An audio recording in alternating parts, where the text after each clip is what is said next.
Bonjour à tous. Bon, eh bien, ce jour pluvieux, il va falloir le marquer d'une pierre blanche, en fait, parce que je vais profiter un petit peu de la journée. Aujourd'hui, je fais des reviews sur Attraction pour faire enfin une vidéo sur ce qui se passe chez M2. On me pose parfois des questions, on me demande parfois de faire des vidéos sur les setups, sur ce qui se passe ici, sur la manière dont j'utilise certaines choses. Bien évidemment, j'en ai fait très peu. Donc ce matin, en rentrant, je dis allez, on en fait une et je vais profiter de faire des reviews sur Attraction pour vous faire partager un petit peu mon setup et que vous voyez ce que j'utilise. Voilà, c'est parti. Évidemment, une ESP, une 2 en l'occurrence pour celle-là que j'adore, avec du micro barnacle. Ça rentre directement dans ce qui est à la base mon flying rig, avec un booster que j'utilise ou pas, les petites pédales qui bien évidemment changent tous les 5 minutes, j'essaye, je réessaye, je les enlève, je les remets pour mettre ça en entrée des amplis.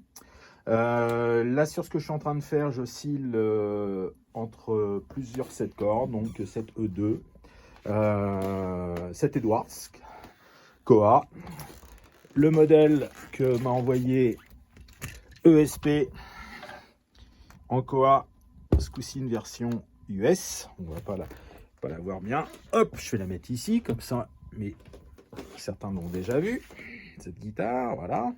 Je fais des heureux aussi avec cet Edwards, que j'adore, qui est, pour ceux qui connaissent un peu l'histoire, est passé par-dessus portail plusieurs fois avec un livreur malencontreux et qui a finalement s'est retrouvée ici parce qu'elle est arrivée 2 fois en livraison alors que c'était pas celle que j'avais demandé, mais elle a un son qui est terrible et je me suis dit qu'à force de passer par-dessus le portail, de faire des bonds de presque 3 mètres et arriver parfaitement accordé, ça devait pas être une mauvaise guitare, ce qui est effectivement le cas. Voilà, celle que j'utilise sur scène, une Eclipse US et une M2 avec les micros d'ESP Custom. Voilà, donc ça c'est un petit peu les guitares que j'utilise pour l'instant. Ensuite tout ça part dans la room. Hop là, on y va. Avis à tous. Et dans la room, ça rentre dans la VH4 qui avait été customisée par les deux Peter Diesel et Peter Stapfer. Baff Soldano, qu'on retrouve dans le pack Two Notes qu'on en a fait avec M2 avec mon pote Stéphane Boulez dit Buddy. Prise de micro avec des AL Sound et des 57. Ce montage-là part aussi à l'arrière, c'est que je récupère la sortie Send de la Diesel qui repart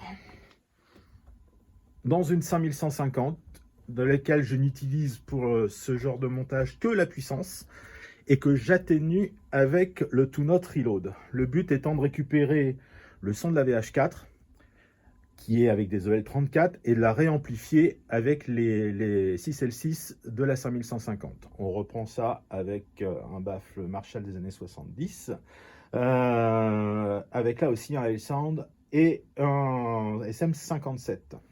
Voilà, ça c'est un petit peu le mélange que je fais pour essayer d'avoir ce que je veux. Bien évidemment, la 5150, parfois, j'utilise le préamp principalement pour des doublages ou des heureux, et que je renvoie dans un VHT, qui est là, qui est avec des HP croisés Célestion, avec des G12 400 et des V30, pour avoir un mélange et un son qui est du coup un petit peu plus contemporain. Bon, je me sers aussi de la Mesa parfois, pareil pour du heureux, plus pour des choses un peu ponctuelles.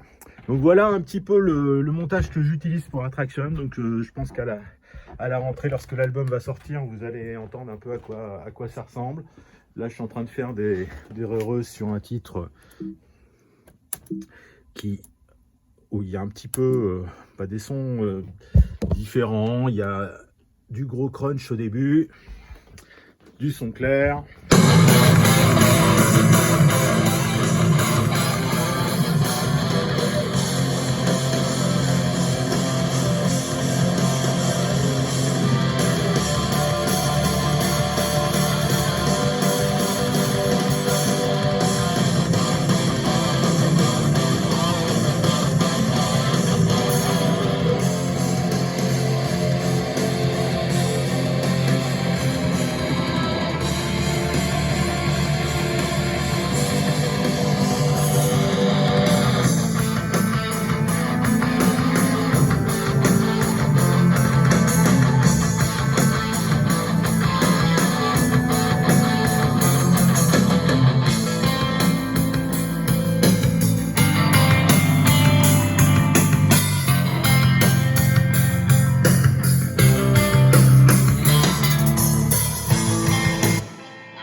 Alors pour continuer dans tout ça, j'ai oublié de vous mentionner quelque chose d'assez important, c'est que les micros ne rentrent pas directement dans ma Soundtrax préférée, ils passent par les préamplis à lampe du coup de cette console TLA. Et je récupère certains des micros directement dans le convertisseur SSL et d'autres sont repassés dans la Soundtrax, puisque la Soundtrax a un son british bien connu et bien mordant que j'aime beaucoup. Donc en résumé, je mets de la chaleur et du crunch avec la TLA et je remets de l'attaque sur certains des micros avec la Soundtrack. Voilà, en ce qui concerne le son d'Attraction, vous savez tout. Et puis à bientôt pour écouter ce que ça fait sur le disque. Ciao, ciao.